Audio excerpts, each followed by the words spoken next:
right, so Nikola Jokić. What do you know about Nikola Jokić? I mean, he's definitely an underdog who was underestimated for a long time. Very long time. So I'm going to be doing like a bio on Nikola Jokić coming up here on TYT Sports, so stay tuned for that. However, B-Ball Breakdown, Coach Nick's establishment, friend of the show, they put out this, often called a unicorn of the NBA. He averages more passes per game, assists, secondary assists, and potential assists than any other center, according to NBA.com. Hell, he even makes more passes per game than all the 2 players in the entire NBA. That goes into his usage rate and how much Mike Malone has established him as the primary, not necessarily ball handler, but he's just because you associate ball handler with point guard and bringing it up, but handling the basketball in the half-court offense. Yeah, no, he can facilitate plays in the best way. The fact that he plays like a high post and is able to like do an easy like pick and roll, like it's just his passes are. It's incredible. Yeah, and his passes are like next level. Just the fact that I'm sure you've hooped before. Maybe you haven't, but it's okay when you hoop. It's a lot difficult to see the game when you're in it, and then sometimes like as a fan when you're watching the game at home, you're able to see some of these plays and be like, oh my God, the key like right in center is wide open. But the fact that nobody could see it because he has so much body, it's freaking insane, dude. It's freaking insane. I'll get into that in a second. So the key thing here is, what do the Nuggets do with Nikola Jokić?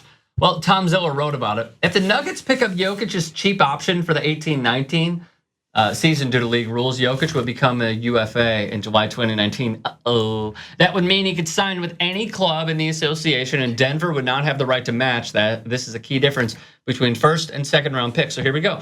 Those drafted in the first round can typically only become restricted free agents after 4 years in the league, and UFAs after 5. Big one. Those drafted in the second round can become RFAs after 1, 2, or 3 years in the league. And then moving forward, because Jokić is a round 2 pick, the Nuggets can reject the club option for the 18-19 season this summer. Jokić would then become an RFA on July 1. The Nuggets would then maintain the right to match any offer sheet he signs if he doesn't first sign a max contract with the Nuggets. I'm going to make this very clear. Very clear. They need to max out. Do what they got to do. They need to somehow get rid of Darrell Arthur. They need to somehow get rid of Wilson Chandler. And they need to build around their own big 3, which is how every East Coaster says it. Gary Harris. One of my favorite East Coast names. I wouldn't know. Well, it's Gary Harris, right? Yeah, no. Gary clearly. Harris. Gary Harris. And then Jamal Murray.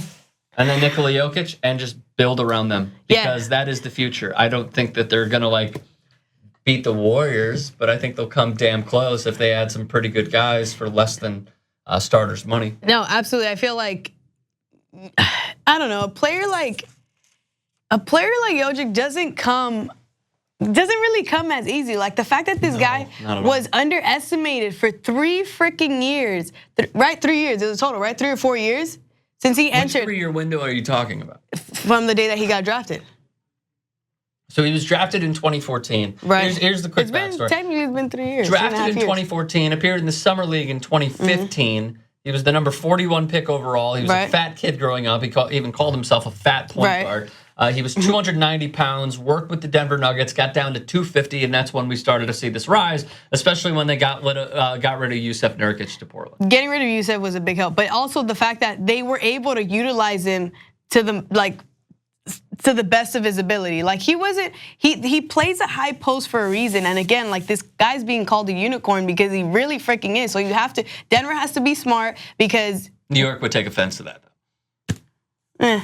Because of the zinger. But I get it. But just know, they have to be smart. They have to max out. They have to pay whatever is due because he deserves it. And not wait, because they have 2 options. They could either pay him to stay, or they can wait. They can wait and wing it. And then at that point, they can't match whatever team he decides to go with, whatever offer comes his way. So if I'm Denver, the best move I can do is just max out, pay this guy what I need to pay him because he clearly is a star on my team. Nuggets, frankly, aren't. I don't feel like they have the most eyes. Don't say it. I love Denver. They don't have the best eyes. I love Denver too. I have no diss with Denver. I'm just saying, you have a key player, so be smart in the way you play your cards. Don't play it safe. Play it smart and max this guy out with whatever needs to happen. Let me ask you a question then. we have a rise right now in the big men of the NBA. Right. The best teams right now, the three best teams, are not dominated by big men. Right. Their success hasn't come from big men. Right. So the Embiids, the Cats, the Blake Griffins, the Kristaps Porzingises, the Nikola Jokic's, they're not close to winning because right now the top three teams, my opinion, Cleveland, Golden State, and Houston, obviously not in order, are dominated by stars who could play multiple positions and aren't traditional big men. Should you give huge money to a big man who, granted, can pass, can shoot the three, is still, at the end of the day, a big, tall player that has to dominate with his size? Absolutely. Okay. Absolutely, because at that point, your other players could, you're right. Like, you don't have a lot of great post players in the league. And in example, let's just say, like Jokić was to go to the Warriors, right? Let's say in a this is scary. This is just a little illusion. Now bear with me here. Let's say he was to go to the Warriors, right? Nobody in the Warriors, I don't really know anybody in the league that could play a high post as well and is as efficient as this guy has been this season. So when you move somebody like that to a team that doesn't focus on their post or their big man, I mean, you talk about like a big three. I mean, you have 3 or 4 players to to get a win. Now I think like now you need like 4 big players, right? So you have like the KD addition has made a big difference. Huge. You add Jokić into this mix, your starting lineup is like all right, it's this next level. I don't want to think. It's a starting lineup. You were missing that post player. You now have him. He's young. I don't want to think about this anymore. I'm just telling you. It's like the nightmare for every NBA fan if now they have like the big 5. Yeah. So here's just where I stand. Take care of business. Lock him up. Basically. Nikola Jokić, what would you do with him? Let us know your thoughts. Comment section below. Subscribe to 2ID Sports.